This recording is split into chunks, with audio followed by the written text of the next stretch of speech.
No primeiro capítulo de O Homem que Confundiu Sua Mulher com um Chapéu, o neurologista Oliver Sacks narra o caso intrigante de um paciente chamado Dr. P, um homem idoso que apresenta uma rara condição neurológica chamada agnosia visual. Dr. P sofre de uma cegueira cortical, o que significa que seus olhos funcionam normalmente, mas seu cérebro não consegue interpretar as informações visuais corretamente. Como consequência, ele experimenta o mundo de forma fragmentada e caótica. Em um dos episódios mais marcantes, Dr. P não reconhece sua própria esposa, confundindo-a com um chapéu. Sacks utiliza essa história como ponto de partida para explorar as complexas funções do cérebro e a natureza da percepção. Através da narrativa detalhada da condição de Dr. P, ele nos convida a refletir sobre como os nossos sentidos constroem a nossa realidade e como a perda de um sentido pode afetar profundamente a nossa experiência de vida. Ao longo do capítulo, Sacks também destaca a importância da empatia e da compreensão no cuidado com pacientes que sofrem de distúrbios neurológicos. Ele demonstra como, através de uma abordagem humanizada e atenta, é possível conectar-se com esses indivíduos e ajudá-los a navegar pelas dificuldades impostas pela sua condição. O primeiro capítulo de O Homem que Confundiu Sua Mulher com um Chapéu é uma leitura rica e comovente que nos oferece uma visão profunda da mente humana e dos desafios enfrentados por aqueles que vivem com distúrbios neurológicos. É um texto que nos convida à reflexão, à empatia e à admiração pela resiliência do espírito humano.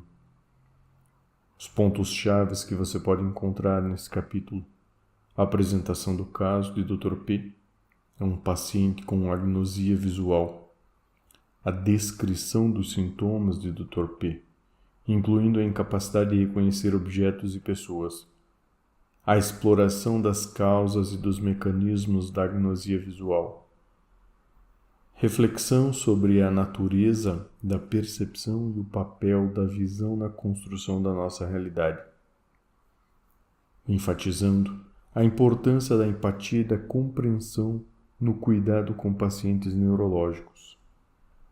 Você encontra entre os temas abordados a neurologia, a percepção, a agnosia visual, a empatia, a condição humana.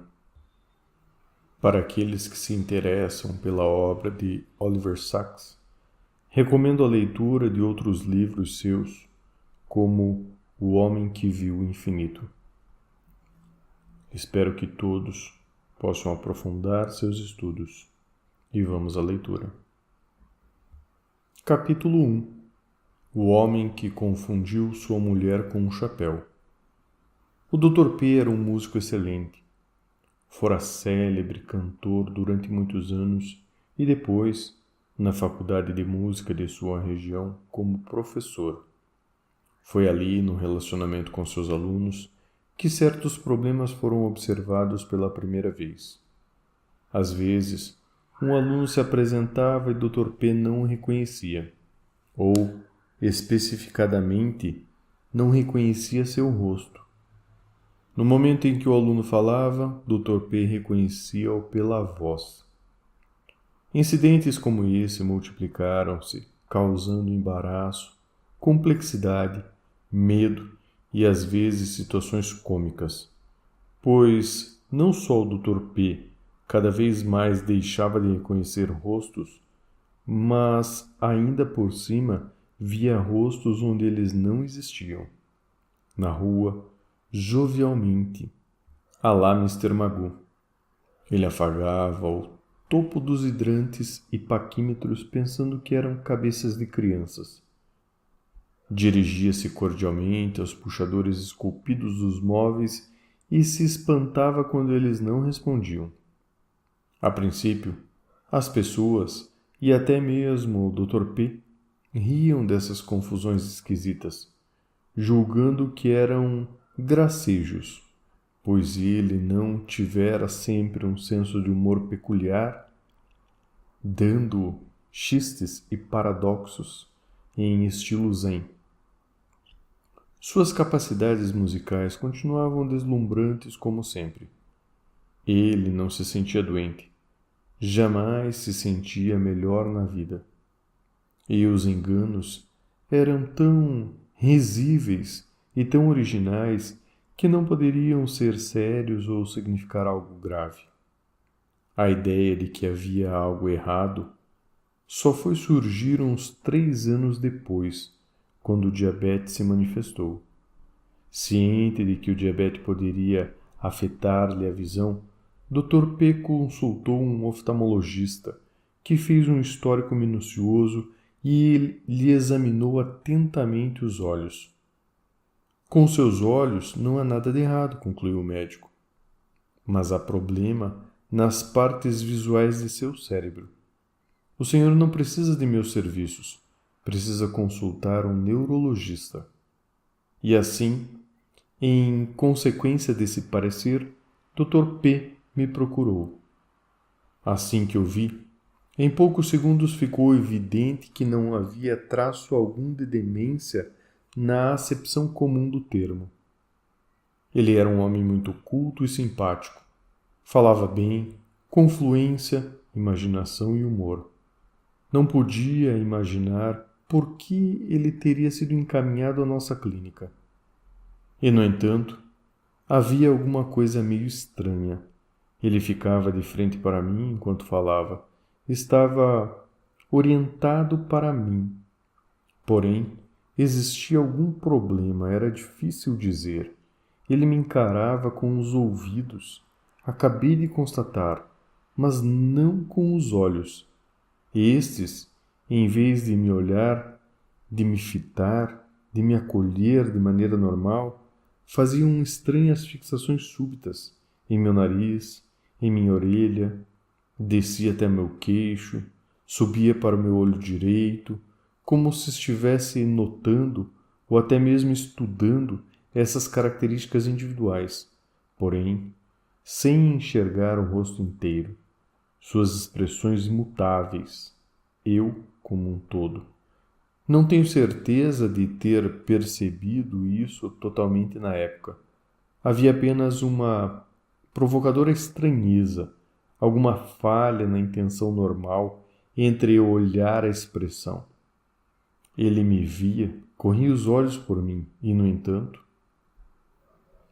Qual parece ser o seu problema? Perguntei por fim. Nenhum que eu saiba, ele replicou com um sorriso. Mas as pessoas parecem achar que há algo errado em meus olhos. Mas o senhor não reconhece algum problema visual? Não, não diretamente, mas de vez em quando cometo erros. Saí da sala por alguns momentos para conversar com sua esposa. Quando retornei, o Dr. P estava sentado placidamente perto da janela, atento, ouvindo em vez de olhar para fora. O tráfego, disse ele, sons das ruas, trens à distância. Eles compõem uma espécie de sinfonia, não acha? Conhece a Pacific 3234, de Honegger? Que homem mais simpático, pensei comigo. Como é que pode haver algum problema sério? Ele permitiria que eu o examinasse? Sim, mas claro, Dr. Sachs. Acalmei minha inquietação e talvez também a dele. Na tranquilizadora rotina de um exame neurológico, força muscular, coordenação, reflexos, tono, foi, enquanto examinava seus reflexos ligeiramente anormais do lado esquerdo, que ocorreu a primeira experiência bizarra. Eu havia tirado seu sapato do pé esquerdo e arranhado a sola do pé com uma chave. Um teste de reflexo, aparentemente frívolo, porém essencial. E, em seguida, pedi licença para parafusar o oftalmoscópio. Deixei-o sozinho para que ele calçasse o sapato. Para minha surpresa, um minuto depois, ele não o calçara. Posso ajudar? Perguntei. A fazer o quê? Ajudar quem? A calçá-lo? A ajudá-lo a calçar o sapato? É mesmo. Eu tinha esquecido. O sapato, disse ele acrescentando solto. O sapato. O sapato. Ele parecia desconcertado. Seu sapato, repeti. Talvez queira calçá-lo. Ele continuou a olhar para baixo, embora não o sapato, com uma concentração intensa, mas mal dirigida. Por fim, seu olhar parou sobre seu pé. Esse é meu sapato, não? Eu teria ouvido mal? Ele teria visto mal? Meus olhos, ele explicou, levando a mão ao pé. Esse é meu sapato, não é? Não, não é. Esse é seu pé. O sapato está ali. Ah, pensei que aquele fosse o meu pé. Ele estaria brincando? Estaria louco? Estaria cego? Se aquele era um de seus erros estranhos, então era o erro mais estranho que eu já vira. Ajudei-o a calçar o sapato, seu pé, para evitar mais complicações. O Dr. P parecia despreocupado, indiferente. Talvez estivesse achando graça. Voltei ao meu exame. Sua acuidade visual era boa. Ele não tinha dificuldade para enxergar um alfinete no chão, embora às vezes não o visse quando era posto à sua esquerda. Ele enxergava bem, mas o que via? Abri uma revista, National Geographic, e pedi que descrevesse algumas ilustrações. Suas respostas foram muito curiosas. Seus olhos dardejavam de uma coisa para outra, captando características minúsculas, características individuais, como havia feito com meu rosto. Um brilho marcante, uma cor, uma forma, prendiam-lhe a atenção e suscitavam comentários.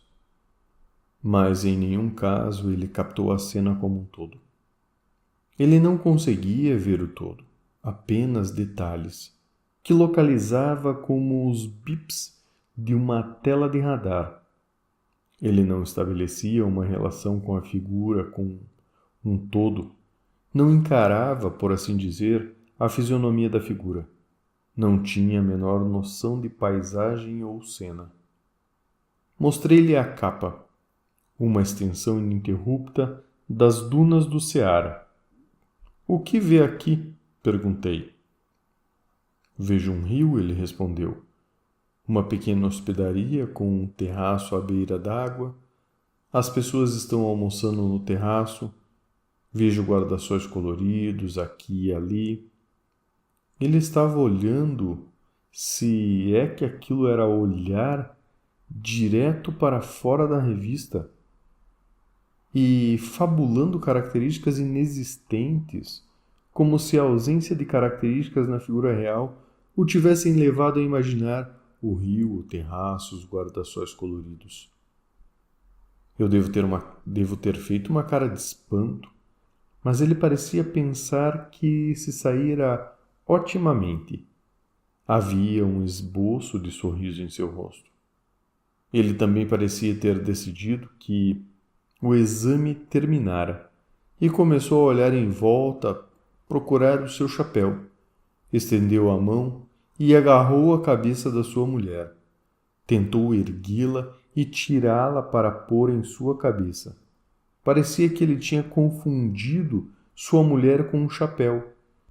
Ela olhava como se estivesse acostumada com coisas assim.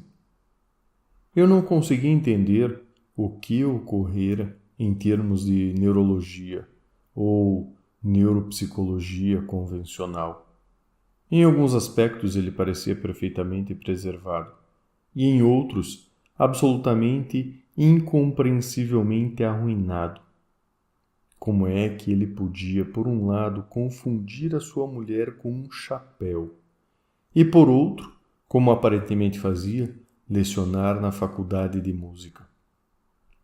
Eu precisava refletir, vê-lo de novo e vê-lo em seu habitat familiar, em sua casa.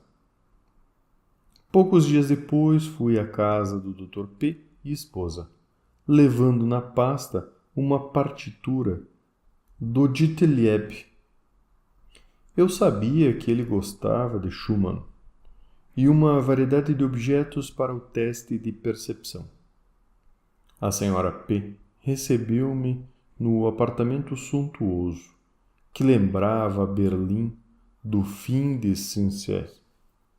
Um magnífico Bösendorf antigo dominava imponente o centro da sala, e por toda parte haviam estantes de música, instrumentos, partituras, havia livros, quadros, mas a música era o central. O Dr. P entrou, um tanto curvado e perturbado. Avançou com a mão estendida para o relógio do pêndulo, mas ouvindo minha voz, corrigiu-se e veio apertar minha mão. Trocamos cumprimentos, conversamos um pouco sobre os concertos e apresentações em cartaz. Timidamente, perguntei-lhe se gostaria de cantar. O Dieter Lieb exclamou: "Mas eu já não consigo ler partituras. O senhor poderia tocar?" Eu disse que tentaria. Naquele esplêndido piano antigo, até o que eu tocava parecia bom. E o Dr. P era um Fischer-Dash, idoso, mas infinitamente harmonioso, combinando ouvido e voz perfeito com a mais penetrante inteligência musical. Era evidente que a faculdade de música não o mantinha por caridade. Os lobos temporais do Dr. P estavam obviamente intactos. Ele possuía um excelente córtex musical. Fiquei imaginando o que poderia estar ocorrendo em seus lobos parietal e occipital, especialmente nas áreas responsáveis pelo processamento visual. Eu trazia poliedros regulares em meu kit neurológico e decidi começar com eles. "O que é isso?" perguntei, retirando o primeiro. "Um cubo, é claro." "E esse?" indaguei, mostrando o outro. Ele perguntou se podia examiná-lo, o que fez de um modo rápido e sistemático. Um dodecaedro, naturalmente. "E não perca tempo com os outros. Eu reconhecerei o icosaedro também." Estava claro que as formas abstratas não eram problema. "E quanto aos rostos?" Peguei um baralho. Ele identificou todas as cartas instantaneamente, inclusive valetes, rainhas, reis, coringas.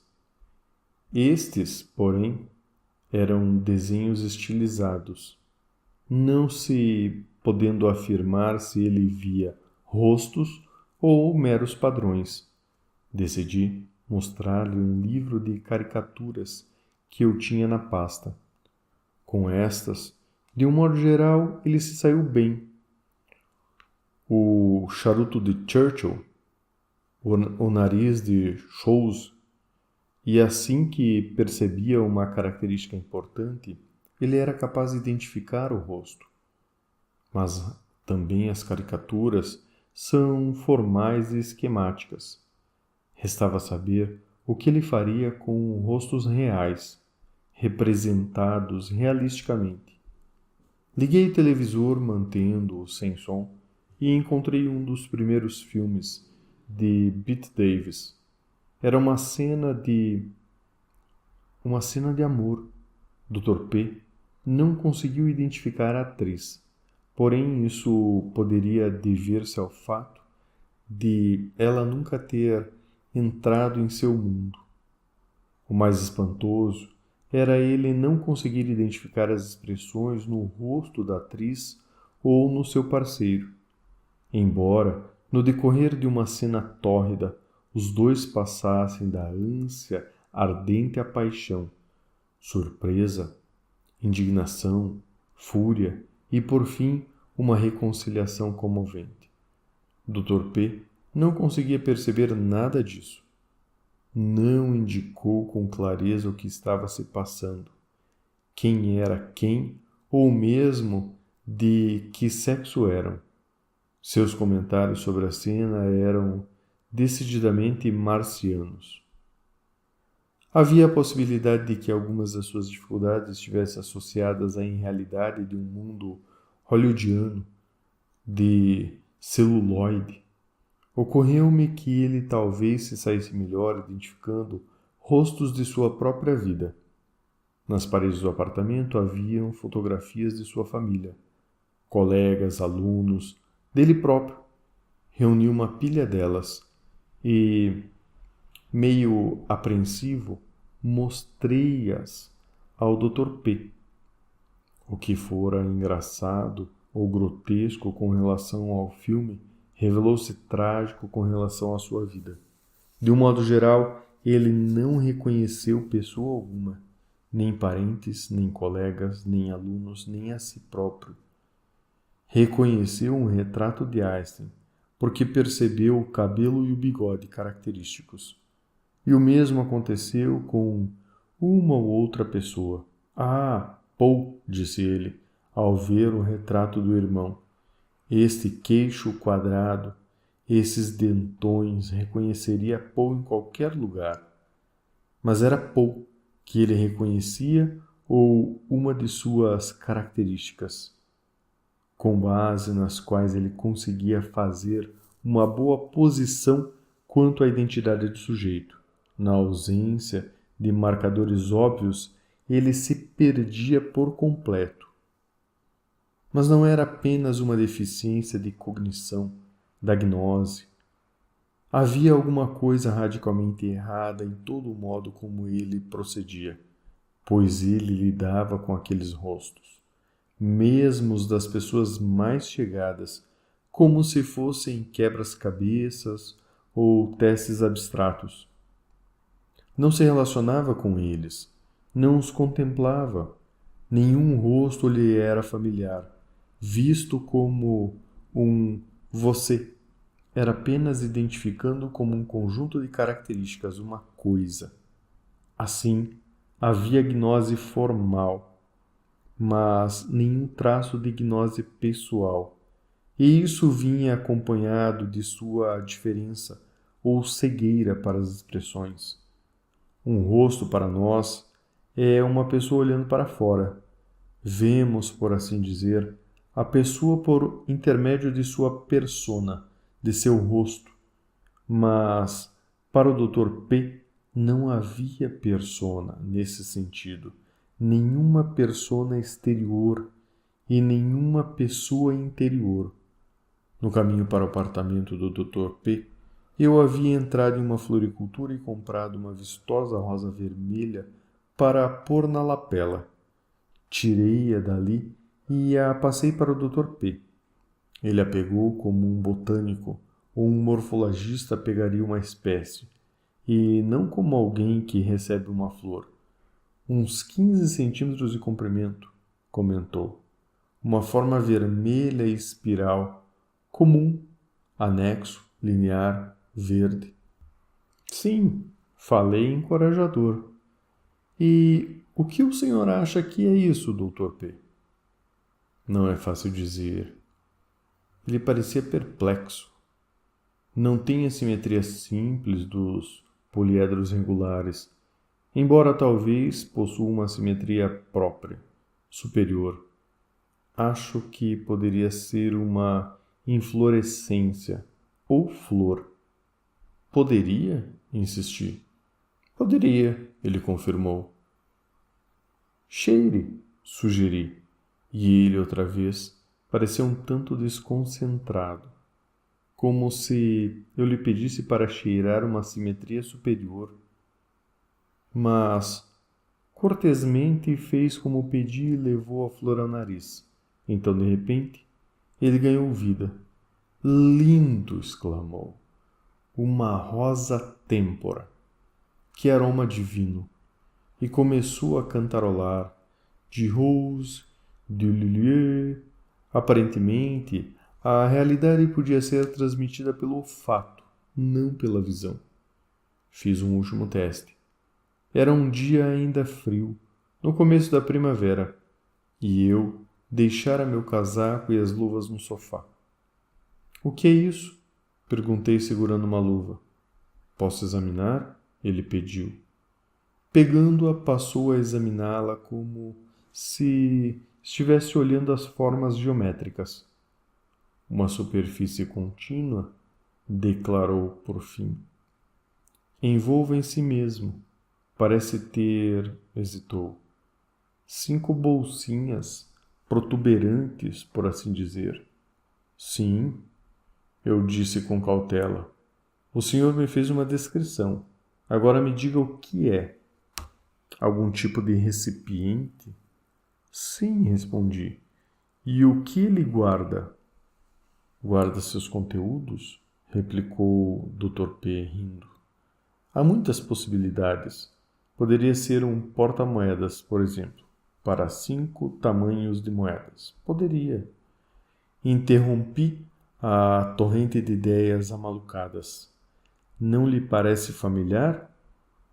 Não acha que isso poderia servir em uma parte do seu corpo? Nenhuma luz de reconhecimento despontou em seu rosto. Uma criança poderia ter a capacidade de falar em uma superfície contínua envolta a si mesmo, mas qualquer criança,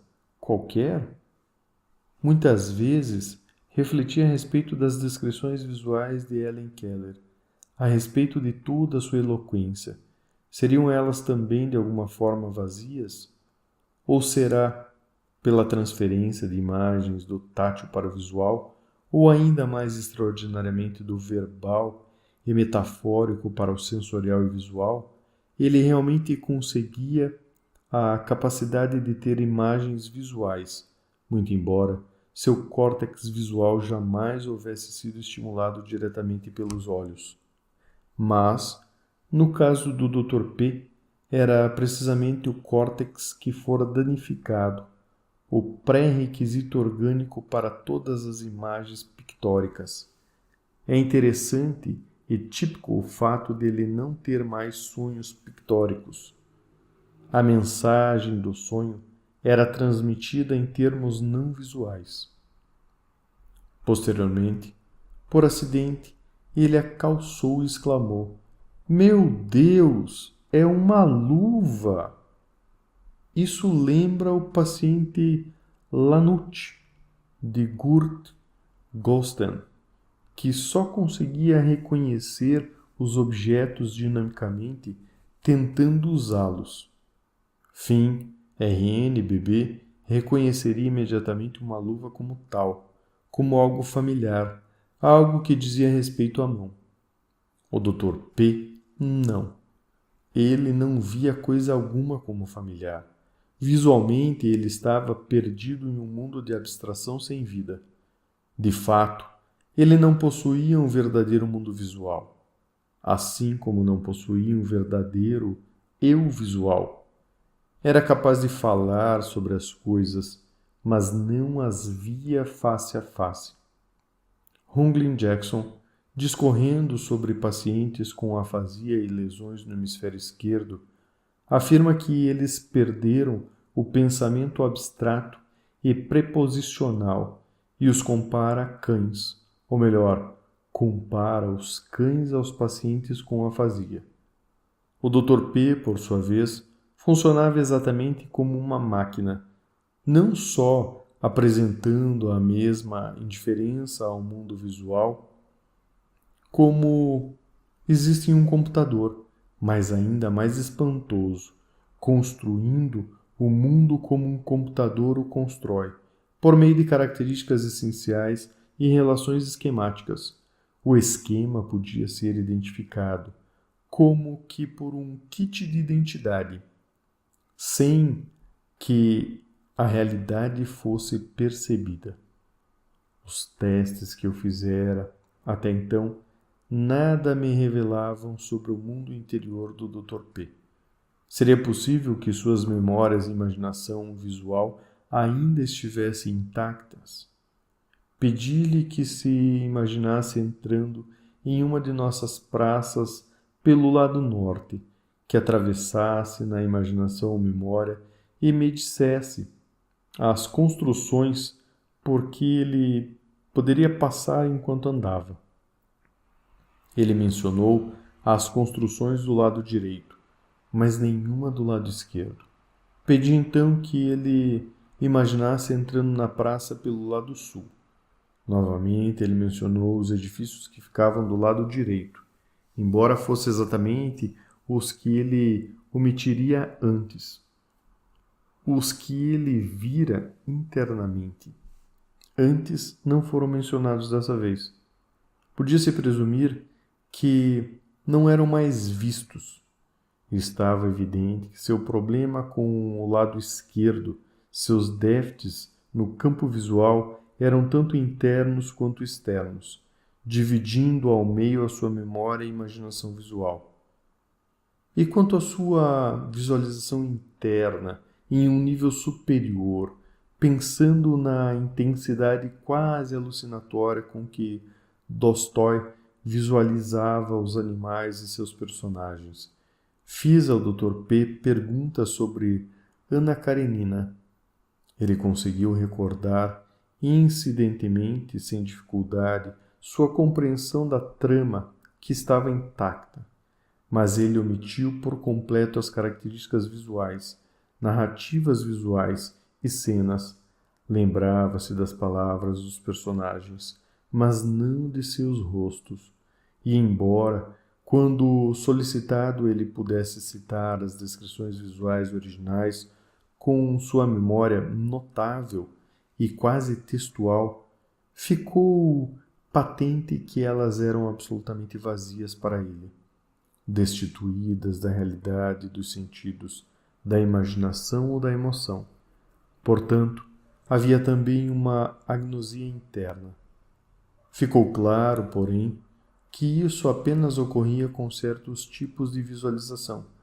A visualização de rostos e cenas, de narrativa ou drama visual encontrava-se profundamente prejudicada, era quase ausente, mas a visualização de esquemas estava preservada e talvez mais aguçada. Assim, quando comecei com ele um jogo mental de xadrez, ele não teve dificuldade para visualizar o tabuleiro com os movimentos. De fato, nenhuma dificuldade para me derrotar estrondosamente. Lúria afirmou, Zazetsky perdera por completo sua capacidade de jogar, mas que sua imaginação viva estava intacta. Zazetsky e o Dr. P. viviam em mundos que eram reflexos de um espelho, um do outro, mas a diferença mais triste entre eles estava em que Zazetsky, como explicou Lúria, lutava para recuperar suas faculdades perdidas com a tenacidade indômita dos desgraçados, enquanto o Dr. P. não estava lutando, não sabia o que fora perdido e, de fato, não sabia que alguma coisa se perdera, mas o que era mais trágico, o que era mais desgraçado, o homem que sabia ou o que não sabia. Quando o exame terminou, a senhora P. nos chamou para a mesa, onde havia um café e uma deliciosa profusão de pedaços com bolo. Faminto, cantarolando, Dr. P. atirou-se aos bolos, com rapidez e fluência, sem pensar, melodiosamente. Ele puxava os pratos para si, se servia desse, daquele, em um grande torrete gorgolejante, uma canção comestível, até que, subitamente, houve uma interrupção. Um alto e perentópico toque-toque-toque à porta. Sobressaltando, confuso, paralisado pela interrupção, Dr. P. parou de comer e quedou-se, hirto, imóvel na cadeira, como uma perplexidade indiferente e cega no rosto. Ele enxergava, mas já não via a mesa. Já não percebia como uma mesa abarrotada de bolos. A esposa pôs café em sua xícara. O cheiro excitou-lhe o olfato e o trouxe de volta à realidade. A melodia do começo recomeçou. Pensei comigo, como é que ele faz as coisas? O que acontece quando ele está se vestindo, lavando as mãos, tomando banho? Segui sua esposa até a cozinha e perguntei, como, por exemplo, ele conseguia vestir-se? Do mesmo modo como ele come, ela explicou. Eu deixo fora as roupas de costume em todos os lugares de costume, e ele se veste sem dificuldade, cantando para si mesmo. Faz tudo cantando para si mesmo, mas se for interrompido, ele perde o fio da meada, para completamente e não reconhece as suas roupas nem seu corpo. Ele canta o tempo todo, canções de comer, canções de vestir, canções de banho, de tudo. Não consegue fazer uma coisa se não a transforma em uma canção. Enquanto conversávamos, minha atenção foi atraída pelos quadros na parede. Sim, disse a senhora P. Ele era um pintor talentoso, além de cantor. A faculdade expunha seus quadros todo ano. Examinei-os, curioso. Estavam em ordem cronológica. Todas as suas obras inicialmente eram naturalistas e realistas, vívidas em espírito e atmosfera, mas finalmente detalhadas e concretas. Anos depois, tornaram-se menos vívidas, menos concretas, menos realistas e naturalistas, e muito mais abstratas, até mesmo geométricas e cubistas.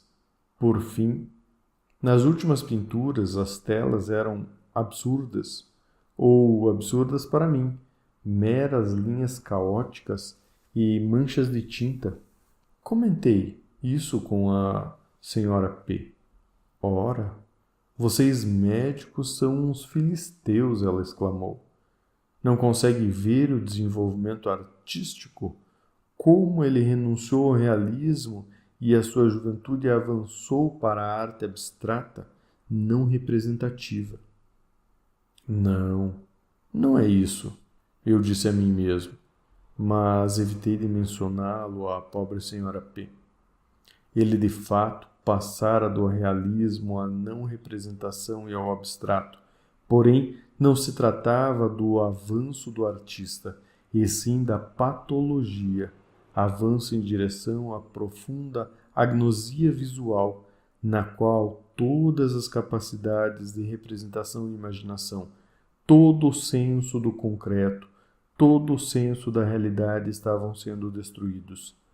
Aquela parede de quadros era uma trágica exposição patológica que pertencia à neurologia e não à arte. E, contudo, refleti.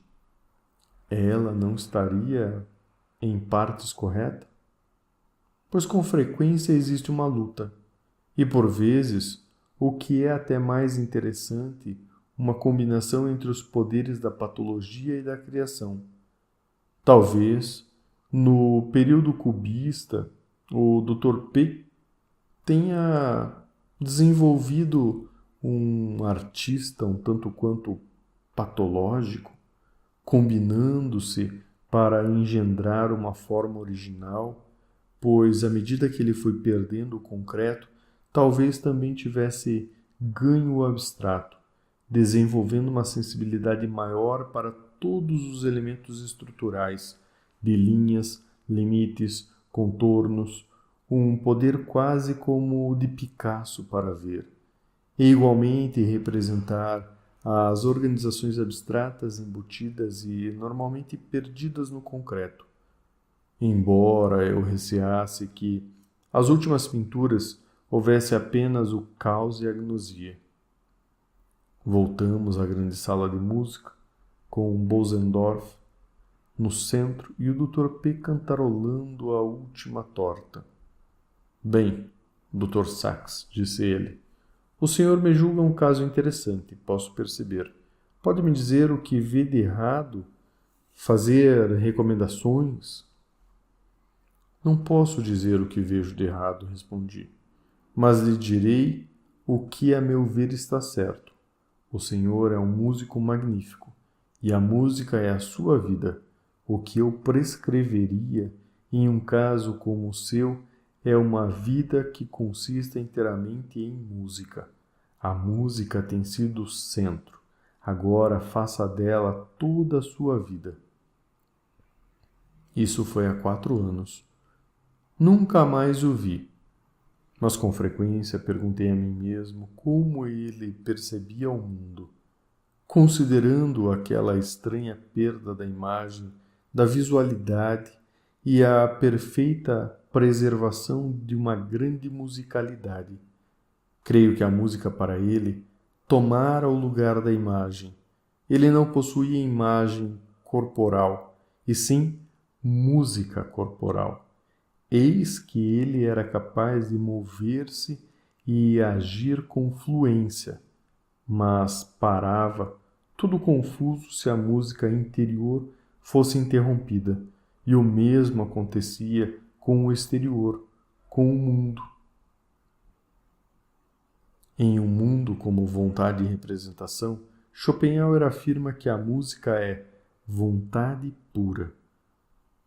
Como ele se teria fascinado pelo Dr. P, um homem que perdera por completo o mundo como representações, mas o preservara inteiramente como música ou vontade. E isso, misericordiamente, manteve-se até o fim, pois apesar do avanço gradual de sua doença, um grande tumor ou processo degenerativo nas partes visuais do cérebro, Dr. P viveu e lecionou música até os seus últimos dias de vida. Pós-escrito. Como explicar a singularidade e incapacidade do Dr. P para interpretar, para avaliar uma luva como uma luva? Manifestadamente, nesse caso, ele não conseguia fazer um julgamento cognitivo, embora fosse fértil na produção de hipóteses cognitivas. Um julgamento é intuitivo, pessoal, abrangente e concreto. Nós vemos como as coisas são em relação umas às outras e a si mesmas. Era precisamente dessa disposição e essa estabelecia, de fato, relações que faltava ao Dr. P. Embora sua capacidade de julgamento em todas as outras esferas fosse imediata e normal. Seria isso devido à ausência de informações visuais ou a um processamento deficiente das informações visuais? Esta teria sido a explicação dada por um neurologista clássico, esquemático. Ou haveria algo errado na atitude do Dr. P, de modo que ele não conseguia relacionar consigo mesmo o que via? Essas explicações, ou modos de explicação, não são mutuamente includentes. Estados em modos diferentes. Elas podem coexistir e ser ambas verdadeiras. E isso é reconhecido implicitamente ou explicitamente pela neurologia clássica. Implicitamente, por McCrae, quando ele julga inadequadamente a explicação dos esquemas deficientes, ou processamento e integração visual deficiente. Explicitamente, por Goldstein, quando fala uma atitude abstrata, mas a atitude abstrata que permite a categorização também se aplica ao caso do Dr. P, e talvez ao conceito de julgamento de um modo geral, pois o Dr. P tinha uma atitude abstrata, de fato, nada além dela, e era exatamente essa sua absurda abstração de atitudes, absurda porque não dependera por qualquer outra coisa que o tornava incapaz de perceber a identidade e as especificidades que o tornavam incapaz de julgamento. Curiosamente, a neurologia e a psicologia, embora tratem de tudo mais, quase nunca versam sobre julgamento, a capacidade de discernir. No entanto, é precisamente a derrocada da capacidade de discernir, seja em esferas específicas, como no caso do Dr. P, seja de um modo mais geral, como no caso de pacientes como a psicose de Korsakoff ou com síndromes do lobo frontal, como você verá no capítulo 12 e 13 desse livro, que constitui a essência de numerosos distúrbios neuropsicológicos. A capacidade de discernir e a identidade podem ser prejudicadas, mas a neuropsicologia não se ocupa delas. E, no entanto, seja no sentido filosófico, o de Kant, ou no sentido empírico e evolucionista, o discernimento é a faculdade mais importante que possuímos. Um animal ou um homem pode sair-se bem sem atitude abstrata, mas perceberá sem demora se privado do discernimento. Essa deve ser a primeira faculdade da vida superior ou mente, mas é menosprezada ou mal interpretada pela neurologia clássica, computista. E se tentarmos descobrir como pode dar-se um absurdo desses, encontraremos a resposta nas suposições, ou na evolução da própria neurologia, pois a neurologia clássica, como a física clássica, sempre foi mecânica, das analogias mecânicas de Rugglins-Jackson às analogias atuais com os computadores. Naturalmente, o cérebro é uma máquina e um computador. Tudo o que afirma a neurologia clássica é correto, mas nossos processos mentais, que constituem nosso ser e vida, não são apenas abstratos e mecânicos, mas também pessoais, e nisso envolve não só classificar e categorizar, mas também continuamente julgar e sentir. Se esses dois últimos estão ausentes, nos tornam semelhantes então aos computadores, como era o Dr. P. Analogamente, se apagamos o sentido e o discernimento, o pessoal, das ciências cognitivas, nos reduzimos a algo tão defectivo quanto o Dr. P, e reduzimos igualmente nossa apreensão do concreto e real. Por uma espécie de analogia cômica e pavorosa, a neurologia e a psicologia cognitiva atuais lembram nada mais nada menos que o pobre Dr. P. Necessitamos do concreto, do real, como ele necessita, e não conseguimos perceber isso, como ele também não percebia. Nossa ciência cognitiva estão, elas próprias, sofrendo de uma agnosia essencial, semelhante à do Dr. P. Este, portanto, pode servir como um aviso e uma parábola do que acontece com uma ciência que se esquiva do apreciativo, do específico, do pessoal e se torna inteiramente abstrata e computista. Sempre lamentei muito que circunstâncias fora do meu controle não me tenham permitido continuar a acompanhar o caso do Dr. P. Tanto no tipo de observação e investigações mencionadas, como na apuração da verdadeira patologia da doença. Existe sempre o receio de que um caso seja único, especialmente quando apresenta características tão extraordinárias quanto as do Dr. P. Por isso, foi com grande interesse e satisfação, e não sem alívio, que descobri, por mero acaso, folheando o periódico Brain, em 1956, uma descrição pormenorizada de um caso quase comicamente semelhante, de fato idêntico, em termos neuropsicológicos e fenomenológicos, embora as patologias básicas a uma lesão aguda na cabeça e todas as circunstâncias pessoais fossem totalmente diversas. Os autores mencionaram seu caso como único na história, documentando esse distúrbio e, evidentemente, ficaram, como eu, espantados com as suas próprias descobertas. O leitor interessado pode consultar o artigo original, McCrae-Troll, de 1956, do qual acrescento aqui uma breve paráfrase com citações do original. Seu paciente, um homem de 32 anos, teve um grave acidente de automóvel que o manteve inconsciente por 3 semanas. Queixava-se exclusivamente da incapacidade de reconhecer rostos, inclusive os da própria esposa e filhos. Nenhum rosto lhe era familiar, mas ele conseguia identificar os de 3 colegas de trabalho.